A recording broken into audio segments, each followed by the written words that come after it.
अस्सलाम वालेकुम क्लास। आज हम डिस्कस करेंगे 9th क्लास की बायोलॉजी में चैप्टर 4 सेल्स एंड टिश्यूज। उसका लेक्चर नंबर है 6। आज का टॉपिक है हमारा सेल मेम्ब्रेन। तो आज हम डिस्कस करेंगे सेल मेम्ब्रेन क्या होती है और उसका फंक्शन क्या है, उसका स्ट्रक्चर क्या है। तो उसके कुछ पॉइंट्स दिए हुए हैं, वो हम डिस्कस कर लेते हैं। नंबर 1 पॉइंट है cell membrane is outermost living boundary cell और ऑफ ऑल सेल्स। कि सेल मेम्ब्रेन जो है वो आउटर मोस्ट लिविंग बाउंड्री है, नॉन लिविंग नहीं, लिविंग बाउंड्री है हमारे जितने भी सेल्स होते हैं उन सब में। सेकंड पॉइंट क्या है? सेकंड पॉइंट है it is also called plasma membrane. इसको हम प्लाज्मा मेम्ब्रेन भी बोलते हैं। ये फिजिकली सेपरेट करता है इंटर सेलुलर स्पेस को, मतलब जो सेल का जो इनसाइड स्ट्रक्चर है उसको सेपरेट करता है फ्रॉम एक्स्ट्रा सेलुलर एनवायरनमेंट, बाहर के एनवायरनमेंट से। ये सराउंडिंग में मौजूद होती है और प्रोटेक्ट करती है साइटोप्लाज्म को। ये कंपोज है डबल लेयर भी हो सकते हैं या फिर हम उसको बाई लेयर भी बोल सकते हैं। मतलब ये डबल लेयर कंपोज होती है स्पेशली लिपिड्स की, जिसको हम फॉस्फोलिपिड भी बोलते हैं। जी, तो अब यहाँ पर आपको साइड में एनिमल सेल दिया हुआ है। एनिमल सेल के अंदर यहाँ पर अब होती है प्लाज्मा मेम्ब्रेन। ठीक है, साइड में जो स्ट्रक्चर है वो दिया हुआ है प्लाज्मा मेम्ब्रेन का। अब उसके अंदर सबसे पहले लिखा हुआ है कि जो प्लाज्मा मेम्ब्रेन होती है वो फॉस्फोलिपिड की बनी हुई होती है और वो बाइलेयर होती है। बाइलेयर मतलब वो डबल लेयर होती है।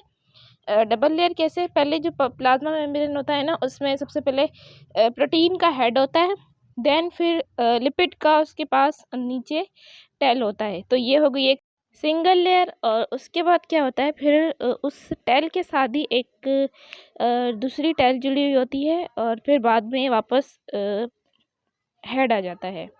तो जो दूसरी टेल और हेड आपस में बैक करके लगे हुए होते हैं, वो हो गई दूसरी लेयर, एक और लेयर। तो वो एक ऊपर वाली लेयर, एक नीचे वाली लेयर, ये दोनों आपस में कनेक्ट होती हैं। इसका मतलब ये हो गए बाई लेयर। ठीक है। सो अब इसमें क्या है कि ये फॉस्फोलिपिड की बनी हुई होती है लेयर और बाई लेयर होती है। और जो बाहर वाला पोर्शन है, जो ब्लू वाला पोर्शन है, वो क्या है? एक्स्ट्रा सेलुलर है। मतलब ये सेल का बाहर वाला पोर्शन है। और जो नीचे येलो वाला पोर्शन है वो है इंट्रा सेलुलर, मतलब वो सेल के अंदर वाला पोर्शन है। और अब जो सेल की जो लिपिड वाली टेल होती है ना सेल मेम्ब्रेन में, जहाँ पर लिपिड की जो टेल बनी हुई होती है वो होती है हाइड्रोफोबिक टेल। और जो हेड होती है प्रोटीन की जो बनी हुई होती है वो होती है हाइड्रोफिलिक। मींस हाइड्रोफोबिक वो वाटर लविंग नहीं है, और जो प्रोटीन है वो क्या होती है? वो वाटर लविंग होती है। और जो बीच में आपको पर्पल कलर का स्ट्रक्चर दिख रहा है, ये प्रोटीन लगी हुई है। तो अब हम डिस्कस करेंगे structure of the cell membrane के स्ट्रक्चर पर, और जो उस पर एक मॉडल दिया गया था जिसका नाम है द फ्लू मोज़ेक मॉडल, उसके बारे में हम बात करेंगे। अब ये जो मॉडल दिया गया था, ये मॉडल दिया था J.S. Singer and G.L. Nicolson ने। इन्होंने एक मॉडल प्रपोज किया था जिसका नाम है द फ्लूइड मोज़ेक मॉडल, जो कि सेल मेम्ब्रेन के ऊपर था। इन्होंने जो मॉडल दिया था, ये दिया था 1972 में, 1972।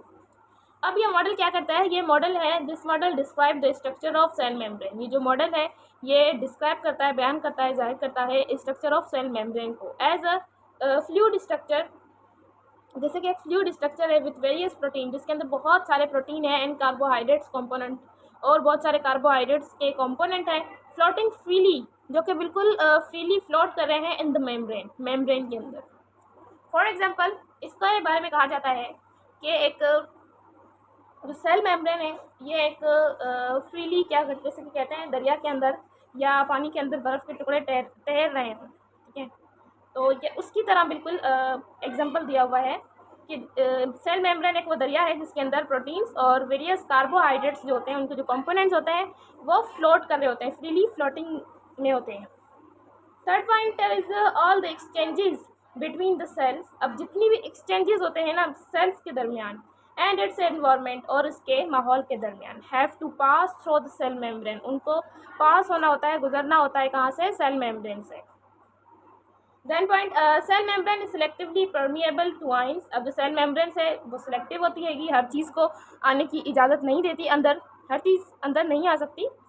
कुछ चीज़ें होती हैं जिनकी ज़रूरत होती है, ये सिर्फ उन्हीं को अंदर आने की इजाज़त देती है, इसलिए ये सिलेक्टिव परमिएबल आयंस के लिए होती है। फॉर एग्जांपल, हाइड्रोजन की नीड होगी, हाइड्रोजन भी अंदर आएगा। सोडियम है, सोडियम की नीड होगी, वो भी अंदर आएगा।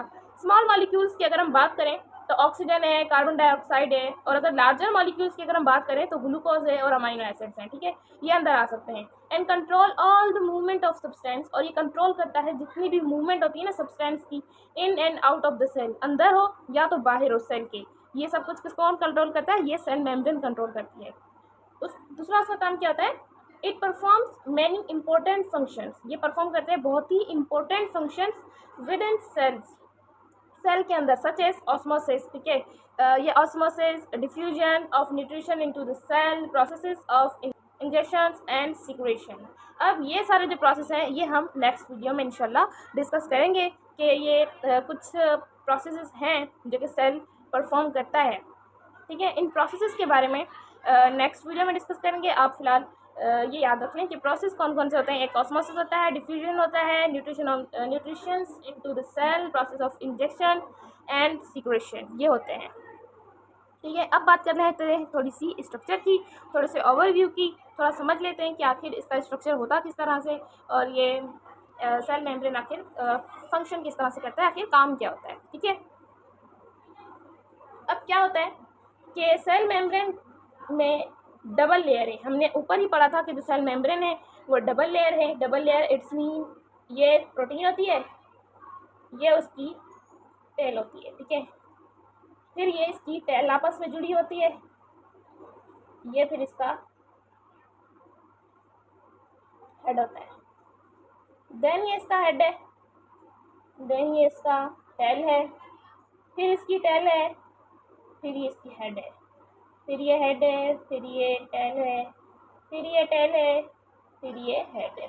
इस तरह से एक लंबी सी मेम्ब्रेन बनी हुई होती है, ठीक है। याद रखना जो ऊपर ये है ये क्या है, हेड है, ओके, ये आ गई हेड, ये क्या आ गया, ये आ गया टेल, ओके, टेल। अब जो ये हेड होती है ना, ये हेड बनी हुई होती है प्रोटीन के साथ, हेड बनी हुई होती है प्रोटीन के साथ, और जबकि ये टेल है, ये टेल बनी हुई होती है लिपिड्स के साथ, जबकि जो ये टेल है, टेल बनी हुई होती है लिपिड्स के साथ, ओके।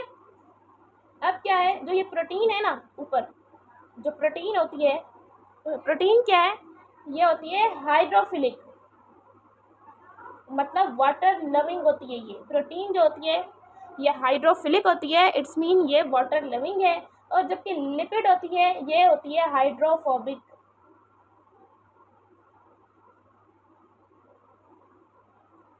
जो लिपिड होता है वो होता है हाइड्रोफोबिक, इट्स मीन कि प्रोटीन को पानी जो है वो पसंद होता है, और जो लिपिड है लिपिड को पानी पसंद नहीं होता, ये इस लिपिड की पानी के साथ कभी भी नहीं बनती, ओके। तो अब यहाँ पर क्या होता है,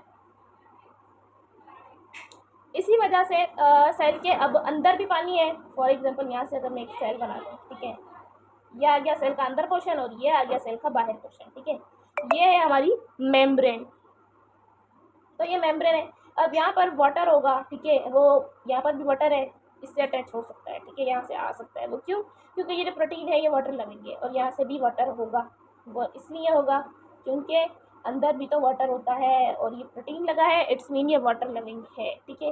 तो यहाँ से जो अब बीच में जो ये टेल आ रहा है ना, यहाँ से ये वाटर नहीं आ सकता, यहाँ से नहीं हो सकता, क्योंकि जो बीच में लिपिड आ जा रहा है ना, लिपिड जो होता है ना वो हाइड्रोफोबिक होता है, ये वाटर लविंग नहीं होता, ये पानी से खुद को दूर कर देगा, लिहाजा पानी गुजरेगा नहीं यहाँ से।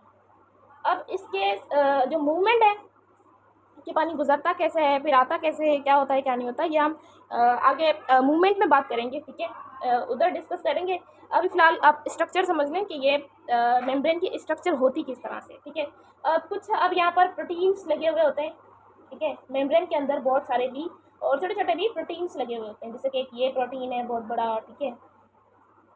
फिर से मैं अगर ऐसे फिर वापस बना दूँ, हेड, फिर टेल, फिर से ये हेड, फिर से ये हेड, टेल, टेल, हेड, फिर से हेड, टेल, टेल, हेड, फिर क्या होगा, यहाँ पर एक छोटा सा साइड पे प्रोटीन लगा हुआ होगा, जबकि यहाँ पर हेड और इस तरह से स्ट्रक्चर बना होगा, फिर ये ऐसे, फिर ये ऐसे इधर, फिर ये इधर, और फिर ये ऐसे, फिर इधर ये ऐसे, इस तरह से। तो बहुत सारी जो कंपोनेंट्स है कार्बोहाइड्रेट्स के वो भी लगे हुए होते हैं, और बहुत सारे जो कंपोनेंट्स होते हैं ना प्रोटीन के, वो सब कुछ भी इस तरह से स्ट्रक्चर के अंदर सेल मेम्ब्रेन के अंदर इस तरह से लगे हुए होते हैं, ठीक है, जिनका डिफरेंट डिफरेंट काम होता है और अपना फंक्शन परफॉर्म करते हैं वो, ठीक है। आई होप कि आपको जो स्ट्रक्चर है वो समझ आ गया होगा। अब एक स्ट्रक्चर दिया हुआ है सेल मेम्ब्रेन का। तो सेल मेम्ब्रेन जो है वो फॉस्फोलिपिड होती है, बाइलेयर है, ठीक है। वो इसका एक पोर्शन जो होता है वो लिपिड से बना हुआ होता है, लिपिड मॉलिक्यूल से बना हुआ होता है, और एक जो उसका हेड पोर्शन होता है वो प्रोटीन से बना हुआ होता है, ठीक है। सो सिंपली इसका मतलब ये बनी हुई है फॉस्फोलिपिड से, और जो उसकी टेल होती हैगी वो हाइड्रोफोबिक होती है, और जिसको जो हेड होता है वो हाइड्रोफिलिक होता है। अब यहाँ पर आपको एक धागे नुमा ब्लू कलर का स्ट्रक्चर दिखाई दे रहा है। ये क्या है? ये अल्फा हेक्सालिक प्रोटीन है। इसको हम इंटीग्रल प्रोटीन भी बोलते हैं। नीचे एक प्रोटीन लगी हुई है, उसको हम सरफेस प्रोटीन बोलेंगे, और साइड्स में नीचे जो आपको जाल टाइप चीज़ें दिख रही हैं, एक नेटवर्क है, उसको हम बोलते हैं फिलामेंट्स ऑफ साइटोस्केलेटन। इसके बारे में हम आगे जाके डिस्कस करेंगे कि क्या होता है। फिर आपको बीच में एक बड़ा सा प्रोटीन दिखाई दे रहा है, जिसको हम बोलते हैं इंट्रीगल प्रोटीन या ग्लोबुलर प्रोटीन भी इसको कहा जाता है। फिर एक नीचे से छोटा सा एक ब्लू कलर का प्रोटीन दिखाई दे रहा है, उसको हम बोलते हैं पेरिफेरल प्रोटीन। अब उसके बाद एक गोल सा, मतलब छोटे छोटे बॉल सा एक स्ट्रक्चर बना हुआ है ग्रीन कलर में, इसको हम बोलते हैं ग्लाइकोलिपिड। और अंदर इसकी एक साइड में एक येलो कलर के कुछ स्ट्रक्चर्स हैं, उसको हम बोलते हैं कोलेस्ट्रॉल होते हैं। और साइड में एक फिर प्रोटीन लगा हुआ है, जिसको हम प्रोटीन चैनल बोलते हैं, या फिर हम इसको ट्रांसपोर्ट प्रोटीन भी बोल सकते हैं। यहाँ से क्या है कि बहुत सारी आयंस ऐसे होते हैं, या बहुत सारी मॉलिक्यूल्स ऐसे होते हैं जो इसके थ्रू इस चैनल के थ्रू ट्रांसपोर्टेशन करते हैं मेम्ब्रेन में, मतलब बाहर से अंदर आते हैं और अंदर से बाहर आते हैं। उसके बाद एक और प्रोटीन लगा हुआ है, जिसको हम ग्लोबुलर प्रोटीन भी बोलते हैं। उसके बाद एक और प्रोटीन है, वो ग्लाइकोप्रोटीन है।